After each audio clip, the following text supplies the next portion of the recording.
Hello and welcome everyone to the pre-enrollment or information session on AI strategy and leadership program from MIT xPRO. My name is Rudy Fallad. I'll be your moderator for today. And I'll have faculty with me, so Sandy or Alex Pentland and Deborah Ancona as well. So you will hear from them shortly.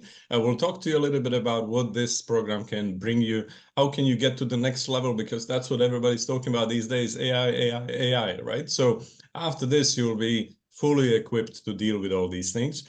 And we'll give you a little bit more information in a second. I know you're still trickling in.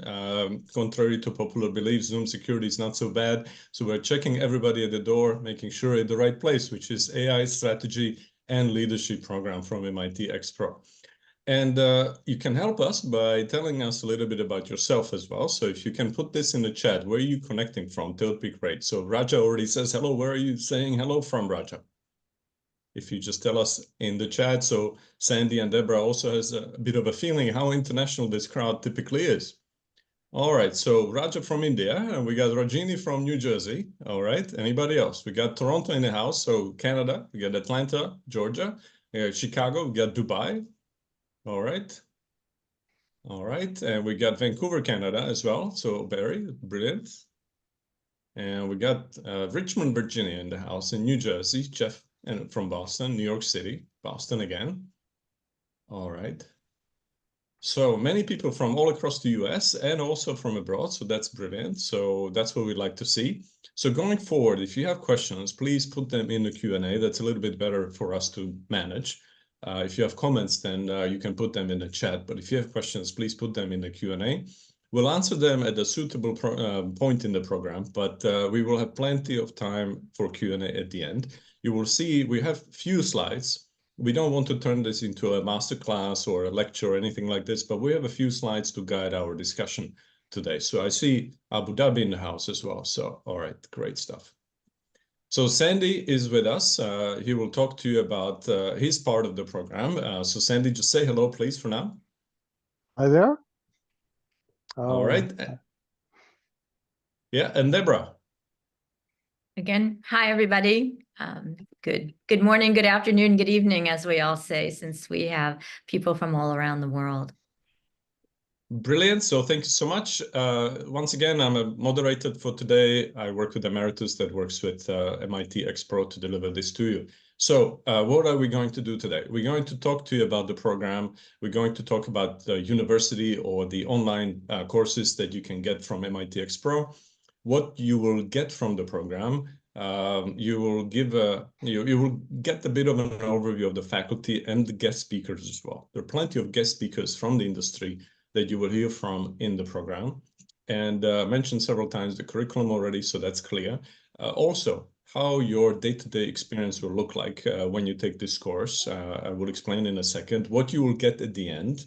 It is fully virtual, it is online, but you will get something that you might call tangible, and that's a complete certificate of completion, right?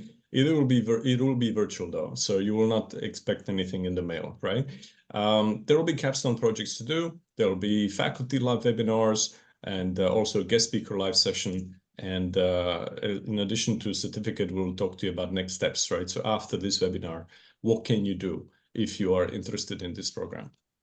So once again, I do hope for most of you in the US, you are familiar with MIT, right? It is ranked #1 in Forbes list of America's top colleges.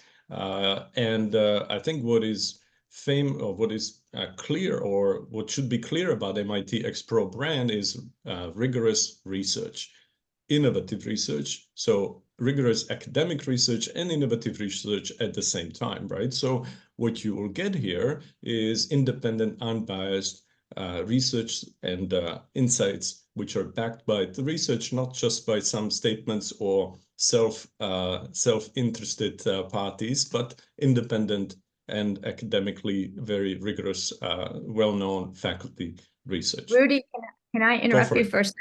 I just want to say that the motto of MIT, though, is mens et manus, mind and hand. So at the end of the day, we are an engineering school, which means, yes, the mind is all about the rigorous academic research, but then the hand is applying it. We are both about the theory and the practice. And we live in a world that continues to go back and forth between the two. So our goal will be to teach you some theory, but not with the aim of you regurgitating that theory, but how do you put it to work? How do you use it in your life and in your organization?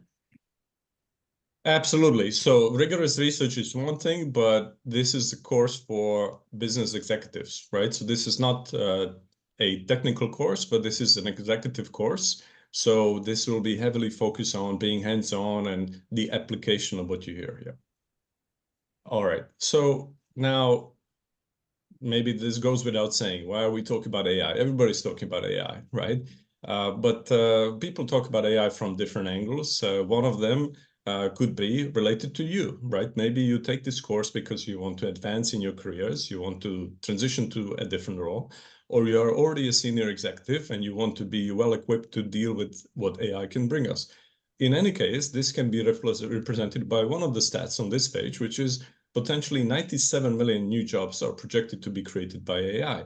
So is this better for our jobs or worse that we're going to have this AI technologies? A lot of people are worried about jobs. We can talk about it in this course as well, and how we can be prepared for embracing AI and taking it, as your tool in your toolkit and move forward. This is a 12-week program. It focuses on AI strategy and leadership. So we will go into this in more detail. There is a strategy angle to it, and there is leadership angle to it. All of this obviously captures the AI, as you know, traditional AI, but also generative AI to some degree, but we'll get to that in a second. So what will you get out of this program? I think the main point I would say is really this is, once again, directed at senior executives. So if you want to use AI as a tool to transform your business, to transform your enterprise, to get to the next level, get the most out of it, tangible business benefits, this is something for you. And Sandy and Deborah will, of course, explain it in more detail. But the whole point is, how can we use this tool for our means, which is strategic goals?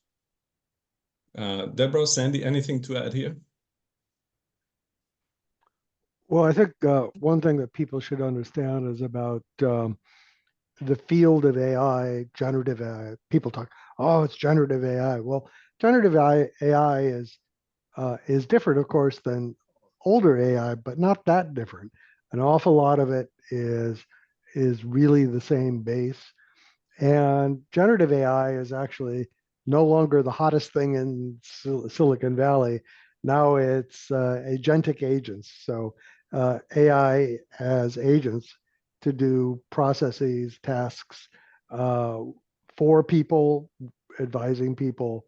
And we'll cover a lot of that sort of transition and progression away from the hype of only a year or two ago to something that's a lot more economically feasible, something that you can do in any corporation and not just somebody who has $1 billion to spend on GPUs. And I think that's really important, is realize that all the hype may be about these billion-dollar investments, but that's not actually how things are playing out. Things are playing out where it's not that different from previous waves of innovation and automation. It is different in its specific characteristics, and in many ways is a lot easier to deploy, but it has special characteristics, and that's some of the things that we'll talk about. The other thing that I would add, and the reason that I am here with Sandy, is the idea that we need to understand this technology and how it's coming out in organizations, but you as leaders, as business leaders, have the task of understanding AI, translating what it can do for the people in your organizations, figuring out what parts of AI do we need to use or not use, and how do we lead the learning, the implementation of this new technology so that our organizations are thriving with it. So you as leaders need to understand your role in that process and the skills and capabilities that you need to have in order to make that possible. Great stuff. So we'll talk about it in a bit more detail in a second. But before we go there, let's talk about the personalities and the faculty that bring you this course. So Sandy, tell us a little bit about how you got involved with AI. What's your background? How did you get here today? Well, I've been involved with AI for a long, long time. I started doing remote sensing, satellite space stuff, and sort of realized that computers weren't nearly as good as people, and thought that was a good way to shape my career, is to think about how can you make computers to be more like people, to be able to make the human machine pairing work better. And along the way, I've taught with AI with people like Jeff Hinton, who got the Nobel Prize just recently for this sort of work. I have an endowed chair from Marvin Minsky, who is one of the two people that came up with the name artificial intelligence, and have generally been involved in this right along. Right now, I'm a fellow at Stanford, and putting myself right in the middle of Silicon Valley is interesting because you get to see a lot of how the theory, the ideas are evolving sort of in real time. And just leave it at that, I guess. All right, wonderful. Keen to hear more from you. And now let's hear from Professor Deborah Ancona. Great, thank you. So my interest in the field of leadership actually started with an interest in teams. I was always fascinated by how teams work, and started this off because everything we know about teams, it turns out, does not actually, or what we understood at that point in time, a number of years ago, really didn't predict team performance. So first part of my career was really developing this concept of X teams, which I'll talk about later, which is what do high performing teams actually look like and what do they do and how is that different from the models that we have been teaching and learning for a long period of time. Then I got tapped by the school to create. So I founded the MIT Leadership Center, where the focus was not just on teams, but also then on individuals. What are the individual capabilities, leadership capabilities that we need in order to survive and thrive in an exponentially changing world, which is what we're in right now. It's not just complex and ambiguous, it's also just accelerating at a rapid pace. So what are the leadership capabilities? And so a good chunk of my time then was looking at the individual side of leadership. And then what we noticed was we would have executives come and develop their leadership skills and develop their team skills, but then it turns out that if you put them back in a bureaucratic command and control kind of organization, those things don't necessarily have legs. And so we started the question of how do you architect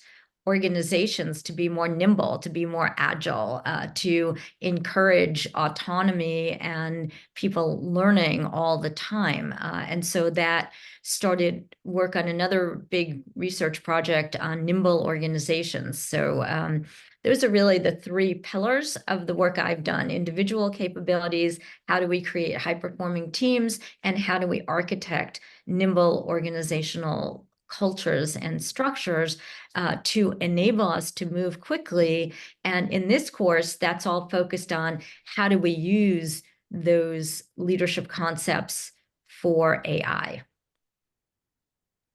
All right, great stuff. So we'll also have plenty of industry speakers that you can learn from. So maybe, Sandy, if you can say a word or two about this distinguished group of speakers, that would be great. Oh, I'll just go through them here. So Bradley Horowitz is one of my former students. He was an entrepreneur in Silicon Valley, eventually ended up being the acquisitions head of Google and ran X for a while. So he has the distinction of having purchased over 300 companies in Silicon Valley and now runs a very interesting, very different venture fund. Tony is another former student, went to Columbia, got tenure there, ran their AI group, then went to Netflix and now is at Spotify, where he's the head of AI there. So he'll come and tell you how it actually happens in one of the industry leaders. Bradley, of course, will tell you about where the new startups are happening and what are the criteria for them to be successful. Ken Gabriel, I ran into him first when he was second in command at DARPA, which is the Defense Department's big advanced research thing, and he later became CEO of Draper, again, sort of a big defense contractor, and then now runs a large NGO in a foundation in England. And Ajay is an old-time friend, also is head of the sort of digital security, digital infrastructure part of MasterCard worldwide. And he's a very insightful guy about, where is all this stuff going, particularly on the purchase side, the spending side, the world economy side, and so forth. Great stuff. So you see there are, plenty of people to learn from, whether that's academics or industry speakers. So we'll dive into a brief overview of the content, right? As I said, this is not a masterclass, but we'll give you a little bit of an overview what's coming your way. First of all, this is a 12-week program. I'll talk a little bit later about how much this can require from you. You will also get a bit of a feeling yourself, because it will give you a bit of an overview that you need to work on assignments, you need to work on your capstones, you need to obviously watch the videos, and ideally you also attend live sessions. But all of this is about understanding the potential of AI and how you can use AI for an enterprise transformation, right? So let's hear from Sandy and Deborah. So Sandy, I think the first module is yours. So let's hear from you. So the first module here is around data ownership. You said, well, wait a second, isn't this something about AI? Just 2 weeks ago, I was part of a panel that was the CTOs of several of the Fortune 50 companies. And the whole panel was about data. How do you get it? How do you control for it? How do you make sure it's quality? How do you get the right stuff? And, it was clear to all these people that they've been asking these questions for years and they still don't have solutions. But now with AI being so data hungry, it becomes more and more important. And one of the main things is breaking down silos within the corporation. And they haven't even gotten really to how do you set up agreements with other corporations to use their data, because of course that's where the huge win is going to be.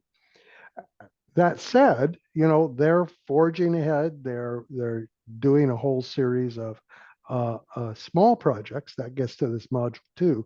The strategy is to do things that are internal, that are concrete projects where you can develop the expertise of your people. That's almost the number one thing. Really learn what you can do, what you can't do, what are the business cases, again, internally. And one of the things that came up is that all of these corporations had already built AI buddies for all of their employees. So really what it is something like a Llama Gen AI system, open source, where you feed all the corporate manuals in there and all the memos and the things that are going on. So it's like a local newspaper for a person with that particular job, and somebody who's read all those things and can interpret it. And so the way they're dealing with data is letting the LLM, the generative AI model, be sort of the librarian that's specialized for each of the types of activity of employee that they have. And now they're looking for additional projects on places that have never worked very well or often have problems, and seeing if they can't cure some of the internal problems they have before they begin to do customer-facing things. So that's module 1 and 2. You want to go to the next slide here? So the data strategy is pretty straightforward for those internal things. One of the great things is you don't need to have the data quality that you would for a traditional machine learning, because this can deal with variations in labels, missing data, things like that, without really having a hiccup at all. I can't obviously deal with junk, but you can deal with lots of stuff that before would have cost you enormous amounts of money. And so you can try things that you couldn't try before. And one of the real surprising things is that you can, when you get sort of up to speed with internal data, you can spin up a new application literally within days, and then begin to ask, okay, so I've done this thing. Is this any good? Is this what I want? And that gets to module 4, which is, okay, so I have this thing. I'm going to try it out in a sandbox, a small area where if it goes completely bad, I still have my job, the company's still in business, no lawsuits, okay? And I'm going to instrument that so that I know what it's doing, that I can make a really concrete case about what works, what doesn't work, and I know how to keep track of it. So one of the mindset changes that you need to have in this is that this flows of data, these flows of insights, you should really think of that like money. This is the primary means of production, just like money, just like labor. Now you have this sort of data insights, means of production, a fundamental thing. And just like you wouldn't, throw away money and spend it but not keep track of it, don't throw away data, keep track of it, keep track of how it's been transformed, keep track of the insights, keep track of what happens when you do it, how does the customers or the other sort of users of the insights function, so that you know how to find out when things are going wrong. You can measure the productivity increases and make your case, and you can begin to learn what you should do next.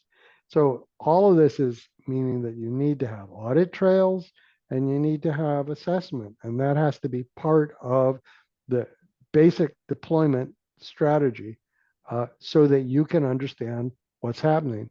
And it will become increasingly important as you add new versions of AI, slightly different versions of it, so that you can ask, how is this different? Is it actually helping us? Is it worth any additional cost, and so forth? So go to the next slide. So the audit trails are really important, not just for you to understand what you're doing, but to answer sometimes very pointed questions. So in regulated industries, for instance, you have to be able to show to a regulator what it is you're doing and that you're not violating the law in various ways. That requires very clear sort of audit trails of what happens, who did it happen to, was it the same across sensitive categories, and so forth. And not only then does it help you understand what's happening, but it helps you interact with, for instance, regulators when people have concerns about the fact that you're doing AI types of things, for instance, in lawsuits or public challenges. You have the data to answer them immediately. Whenever there's a question, the fact that you can answer it instantly is something that says, first of all, that just shuts down the problem. But second of all, it says that you've done due diligence.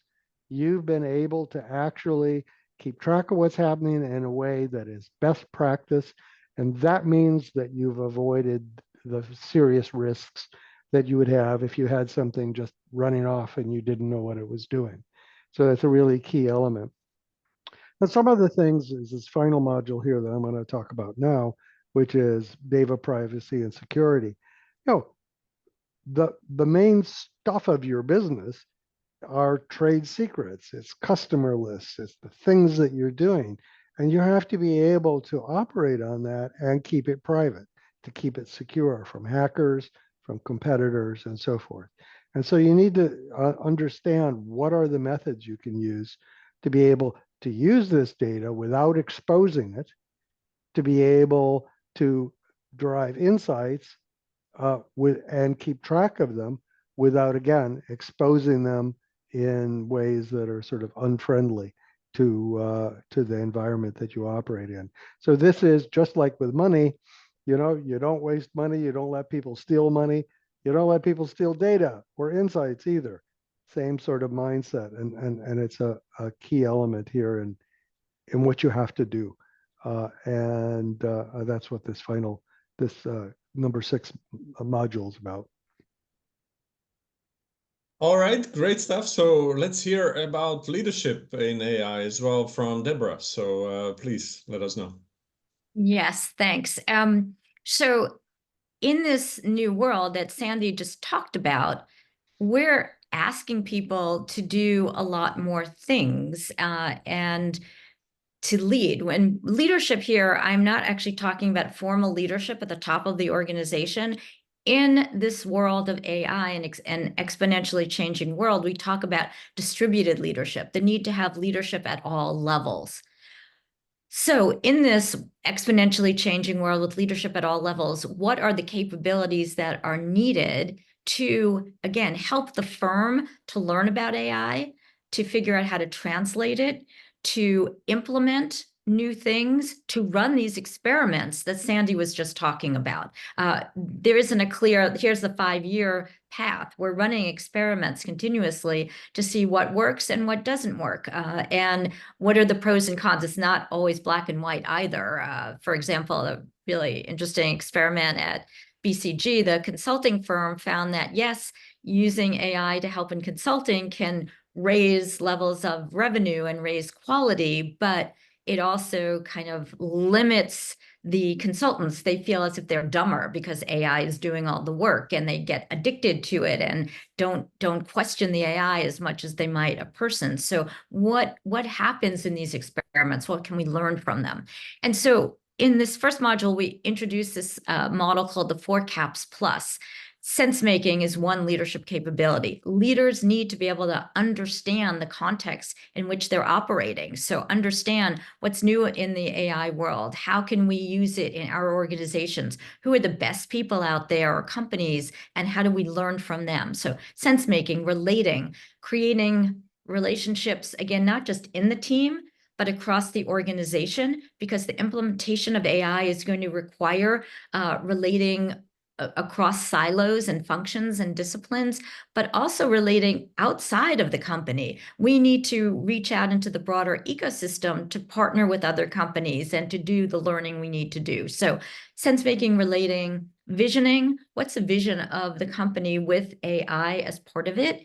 And then inventing, how do we create the structures and processes to lead us in this new directions? How do we run those experiments? How do we capture those learnings? So that's the 4 caps, and plus is building credibility. These are the leadership capabilities we need to bring AI into the enterprise. And also, we then need to think about how can we use AI to improve leadership capabilities? AI can be a great assist in sense making. It can be a great assist in visioning and inventing. So it's both using these capabilities and using the AI to enhance them.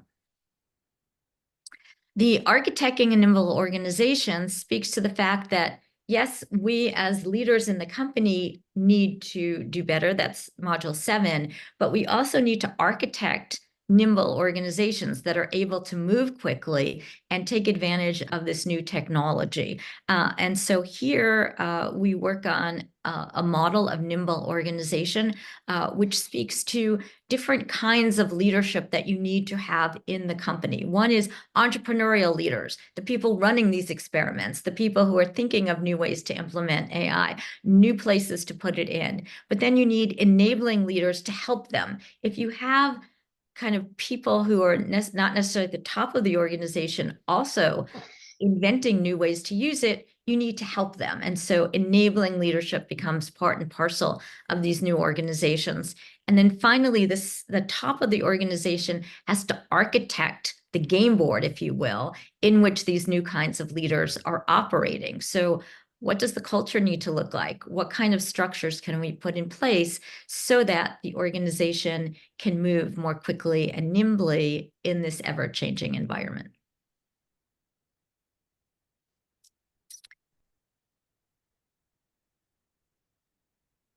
Okay, Module 9 is a new leadership mindset, and part of what we'll do in this, or you'll do in this particular Module 9, is learn about X teams. So X teams, the mantra of X teams is out before in. Before you set your goals, before you figure out what you're going to do, you've got to go out again to learn what's the latest. What are the companies that are doing this the best? What can we learn from them? So we don't start from ground zero every single time. Also, X teams create the interdependence or connectivity with other parts of the organization and the broader ecosystem. So the good news on Chapter 9 is that you'll be engaged in a very, very fun simulation where you have this new idea and you have to move it through the organization. And how do you do that? And how do you influence others? And how do you get your ideas to be heard? So it's a very fun simulation called Exchange that you will be working on in Module 9, and then you'll step back and say, oh, that worked there. How do I bring these lessons into my company? And finally, Module 10, not finally, two more, but Module 10 is having you taking a deep look at your own leadership to say, what is my leadership signature? And by signature, all I mean is, what is your unique way of leading? Just like we have a unique signature as we sign letters, not that we sign very many letters anymore. It's we do it all electronically, but in any case, your leadership signature is your own unique way of leading. And it's important to know and communicate your leadership signature because people are scared and nervous in this crazy world. They want to know that there's some stability, and you are the stability. Knowing who you are and how you think about the world gives them stability in that world. By communicating your leadership signature, you're also helping them to say, okay, how do I approach you, the leader? If you're an innovation leader, then they come to you with new ideas. If you're a very analytical leader, they come to you with spreadsheets. So this is a point where we ask you to think strategically, not only what kind of leader am I, but what do I want to communicate? How do I want to communicate so that people know how to approach me? And also so that you can look at your own signature and say, are there things I need to develop? Are there different ways in which I can talk about who I am so that people are responding in a way that gets the organization aligned with the strategic goals that it has around their AI technology? All right, and let's talk about AI governance. I know there were some questions in the chat about that as well. So I guess back to Sandy. Thank you. Yeah, I mean, there's certainly a lot of discussion about it. You read about it all the time. How are we going to regulate this? What are we going to do?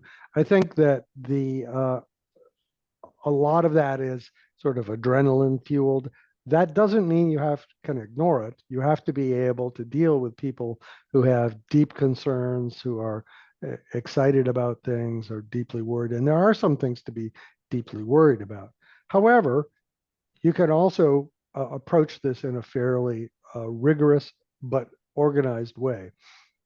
So when you talk about governance, the things that you want to be able to do is ask, what is it that you're doing? So you need to have audit trails so you can know what you're doing to different particularly sensitive groups. Like, are you biased against certain groups? Are you undercharging, overcharging other sort of groups, etc.? That type of a thing. You need to be able to answer questions like, what is your end game, or what is your 1 year or 5 year sort of goal? So you can talk to people about what is that is happening. It might not be there yet, but this is where we're going. And so you'd be able to show progress towards those goals. And then the economic cases are going to be things that are part of that too. Does this make sense for your company? All of this comes down to we know a lot of the things that are bad and the things that are good. So going bankrupt is bad, hurting people is bad, doing unethical things is bad. You have to be able to have an organization that has a vision, like Deborah was saying, that is clearly a positive vision that no one will take really serious issue with. And you need to have a roadmap to get there. And you have to have ability to sort of measure where you are on that roadmap and a plan for correcting when you get off of that. So that's not so different than many other parts of the business. It's just, it's new to think about data resources, about AI insights, and thinking about those as elements, first class elements of the corporation and of your product.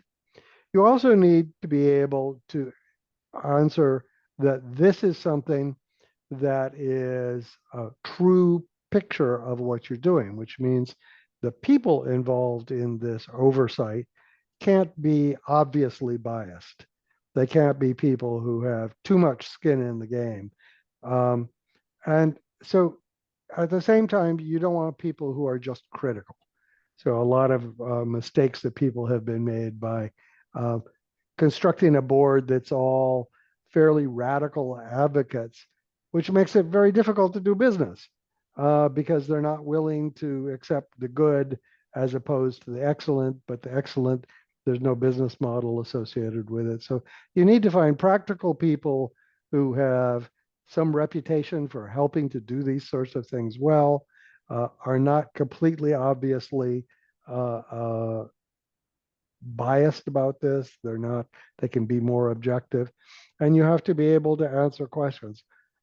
As always, you can imagine, that you're the focus of an article in the New York Times or some congressman gets concerned about what's happening.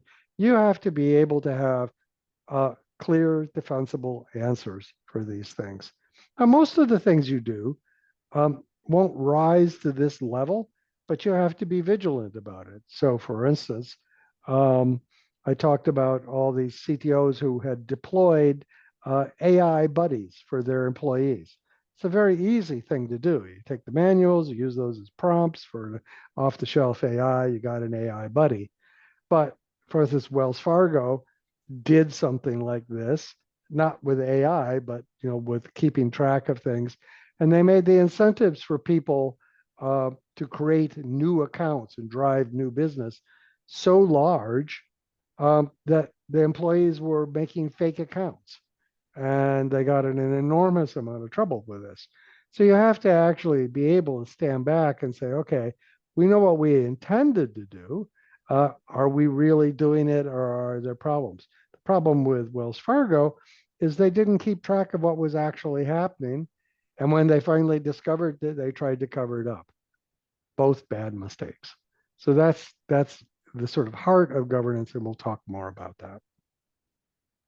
Brilliant. So that also is related to the last topic, right? The culture of innovation. We talk about leadership, we talk about people, we talk about AI as a tool for business. So it is a tool which is highly innovative. So let's hear from Deborah. How do we deal with fostering culture of innovation?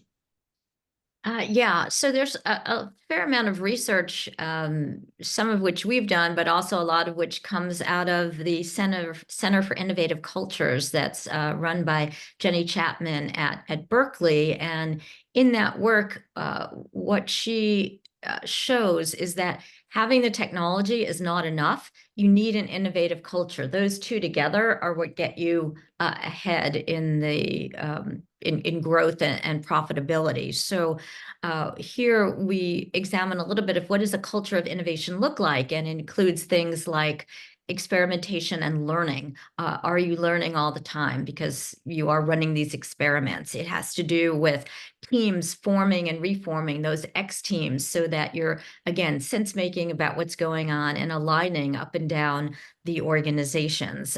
You are reaching out to the larger ecosystem. So it's not a, we do all the innovation here. You've got to have those networks of of outreach going on. There is autonomy for people to try things, as well as some risk taking, but along with that goes coaching people.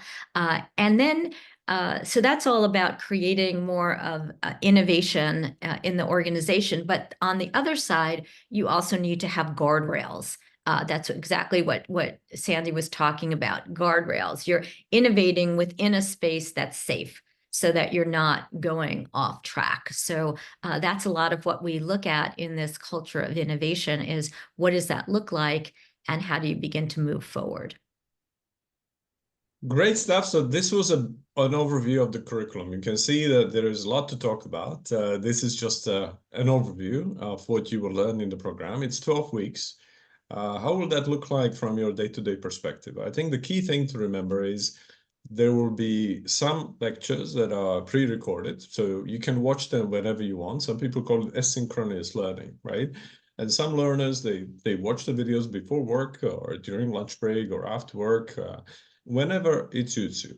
The only caveat is probably let's not leave it to next week and next week and next week, right? Because every week we will release new content. And it's good to have flexibility, which everybody is appreciating because you are, everybody appreciates because you are busy senior executives, we imagine. So that's all accounted for, but let's keep the pace if you can. There will be also live online sessions. These are not lectures. These are for your benefit. There will be ideally a great deal of discussion and interactive. What we want is interactive sessions. This is your opportunity to talk to faculty and industry speaker. So that's the expert, we will have expert faculty there in those live sessions. You will have program leaders. These are the facilitators, which will hold or who will hold optional weekly office hours where you can have questions regarding the material, and they can also bring other examples so you can practice the application. As Deborah said at the beginning, this is not meant to be a theoretical course. This is meant to be a hands-on course where you can practice application of all of the insights that you hear to your setting. So once again, it's self-paced learning, combination of live sessions and asynchronous learning as well. Maybe a couple of words about capstones from you, Sandy, and Deborah. Well, I think the whole point of the capstone is to try and put it all together, right? And particularly to put it in the context of your organization, your reality, your resources, and try and think about where will you actually go. And so this is an opportunity to do that with help from the other learners and from the staff and so forth. And I think that's it's key that you not just have the stuff in your head, but that you actually have had the experience of trying to work it through yourself, put it to use. And that's what this first one is. And the second one? Yeah, sorry. The second one has to do with you taking on a business challenge and thinking about how to use AI to solve that particular or to meet that challenge. And what you have to do is then have a plan for how will you bring that idea into and through your organization. People are not just going to jump up and down and say, oh, yes, of course. You're going to have to, again, influence the implementation and acceptance of a change. So this second project is about how do you do that? Okay, great stuff, great stuff. So maybe a couple of other things about live faculty sessions that you will hold as well. Maybe just a quick summary. So the first section here, the human AI collaboration. So evidence is that you shouldn't think about this as AI that replaces people, because it turns out that those don't work very well. But does work well, just from all of the evidence, is using the AI to be able to give people context, expertise, support, so that they can make better, more informed decisions. And so we'll talk a little bit about that. That also has to do with governance. It has to do with risk. The current sort of technology for AI and the way it's developing is happening fast enough. It's very hard to know about what guardrails to put in place. That's actually one of the main functions of making sure that you have a person who's in charge and leading the production that you're doing, because they can sort of recognize when things really aren't the way that other people would approve of. So they can provide sort of dynamic guardrails. And that's a sort of key thing. And that'll be covered in this first session. Wonderful. And Deborah, how do we survive and thrive in the new world of AI? Yeah, so this one will take on some of the things we've learned about AI and some of what happens as we try to implement it. So, for example, one of the things that can happen to people is something called threat rigidity. When there is threat or something new and different, we actually become more rigid, not innovative. So how do you work to fight that so that you can move ahead in a more nimble, agile way? And as we begin to have more and more research on what's working and not working in this implementation of AI, the question is, well, how do you take those lessons learned from other research and move them into your organization? We know that AI can be really, really good for some sphere of work, but if you use it outside of that sphere, then the number of errors, for example, can go way, way up. So that speaks to leading in a way that says, where can we use this and where don't we use this? So it'll be a little bit of what have we learned so far that can get in the way and really hamper AI implementation, and what are you going to do about it? All right, thank you so much. And we'll also have a guest speaker for a live session. So that's Robert Mahari, JD PhD, and he will talk about AI regulation by design. Anything to add from your side, Sandy, on this one? Yeah, so one of the things that you need to be aware of is thinking about the regulatory environment, the legal environment. A lot of times you don't have to think about these things because it's a well-trodden path. But as you get off into these new types of ability, you need to begin to think about that, not as a primary concern, but you need to actually incorporate some of the thinking that people have done in the legal sphere and the regulatory sphere into how you set up your own governance and how you manage risk. It's not difficult, but you need to be aware of it. Great. That's good that we finished on an optimistic note, right? But even more optimistic, when you put all this effort into the program, into your learning, you may also want to showcase it and show it to other people, right? Some people don't want to go for a certificate, but most people do. And I would highly recommend, if you put in 12 weeks of your time into this program, that you complete all the required assignments, and then you get a completion certificate that looks kind of like this. It will be fully digital. It will be ready for any background checks that you may need to face in the future. You can showcase it on your LinkedIn profile or on your resume. This is what people do. There's always a great reaction if people post about this. So this is at the end of the program. Once you finish all the requirements, we'd say here 75% to pass.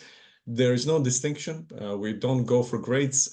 We assume that you are senior executive. So all this is designed to do is for you to put in a sufficient amount of effort and thought into this, right? It's not necessarily a competition like we used to do when we were younger.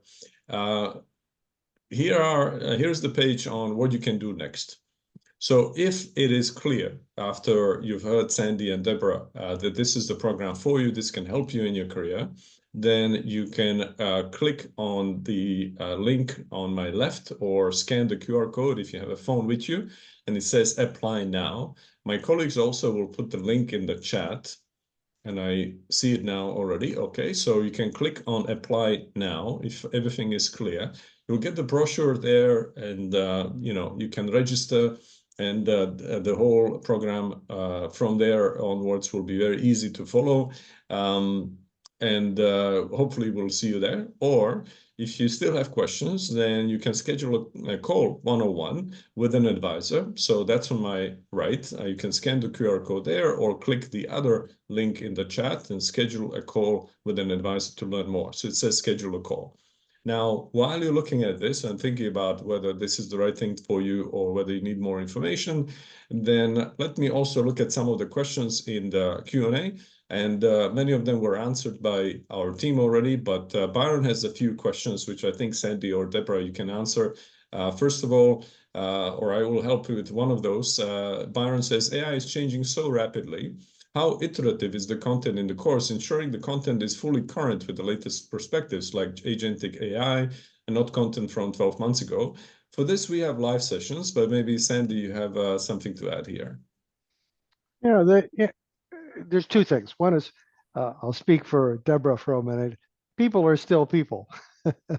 You have to do leadership. You have to work with the organization. As far as the AI is concerned, there's sort of a space of technology that people move around in, and there's a lot of hype.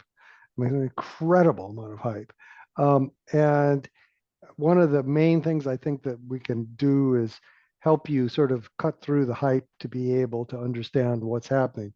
Things will get better, things will change, but the basics have always remained the same, will always remained the same for probably 15 years, because what it is you need to get the right sort of data, you need to get the right sort of insights, you have to security, you have to make sure that you're not moving into areas that are risky or will be regulated out of existence. And it hasn't changed. What has changed is the ease with which you do it, the novelty of the data, the programming, the implementation. But it's very recognizable to anybody who's been in the sort of machine learning game for the last 15 years. It just is like that, but on steroids. And it continues to be that way despite all the hype. And, people are not having a great deal of difficulty in adapting to it once they get all the BS out of their head, I think. So no, it'll help you for sure. And in the future too. All right, and a great question from Byron that comes across or cuts across everything we said to the core of the program, and it's also related to that first question, and Sandy already answered it partially, but maybe Deborah, you can also comment on this. He says, additionally, can you talk about if the course covers some of the practical recommendations and guidance to progressing identified AI opportunities into proof of concept and implementation, not from a technical standpoint, but from the standpoint of types of personas and skill sets to bring into teams, how to break organizational hierarchies and silos? Yeah, well, that's exactly what we do. The 4CAPS+ model is about the leadership capabilities that are necessary in order to deal with this AI revolution. And the basic things, you need to do sense making, relating, visioning, and inventing, and build your own credibility. But clearly, as AI changes, if we look out over the last 10 years, for example, the importance of sense making has just risen over time. Before, it wasn't considered a key leadership capability. Now it really is. So you need all of these things. The degree to which each of them has to get played out will change over time. How do you deploy this? X-Teams is an excellent way to do that. Again, that's this externally active, moving from being experimental. What is it we have to learn? Then how do we refine it? Then how do we bring it into the world? That's the standard practice of an X-Team. And the nimble model of organizations, nimble cultures, that's all about how do we need to change our organizations to be able to not be siloed. X-Teams cross siloed areas. Different kinds of innovative cultures are about learning across boundaries, not just within them. And so the leadership things that you'll be learning about directly apply to those three arenas that you brought up. Brilliant. So thank you so much for the question. I think this was very helpful. And thank you, Deborah and Sandy, to shedding light on these questions. So that's all very, very helpful. Once again, if you are clear on whether this course is the right thing for you, you can click on Apply Now. Or if you want more information, you can click on Schedule a Call. You have the links in the chat, or if you're watching this from the recording, all you need to do is scan the QR codes with your phone, and this will lead you to the right place. The couple of questions about course schedule, I think the team already answered this, but I think more broadly, let's look at the experience here. You will have 12 weeks of program.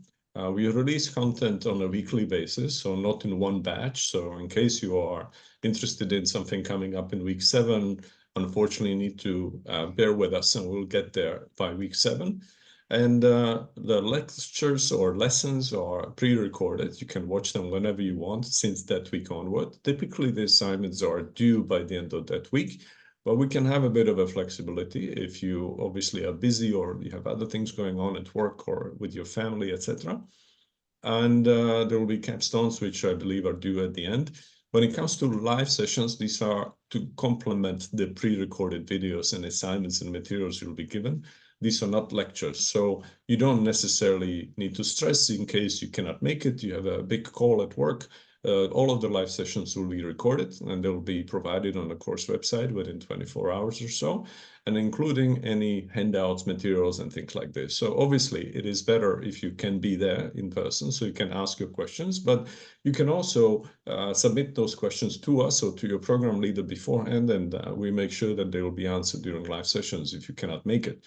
So there will be plenty of flexibility when it comes to your learning experience. There are different modes how this can be delivered to you. Please have a look on Apply Now. So this is the brochure, or otherwise, please check the Schedule a Call, and you can have questions there, and you can have this follow-up call as well. Great. Well, Deborah and I have to go teach elsewhere, so we are going to have to sign off, and hope you all enjoyed this, and look forward to seeing you in the class. Yes. Thank you so much. Thank you, Deborah. Thank you, Sandy. Thank you, everyone, for great questions, and I hope to see you soon. Okay. Bye.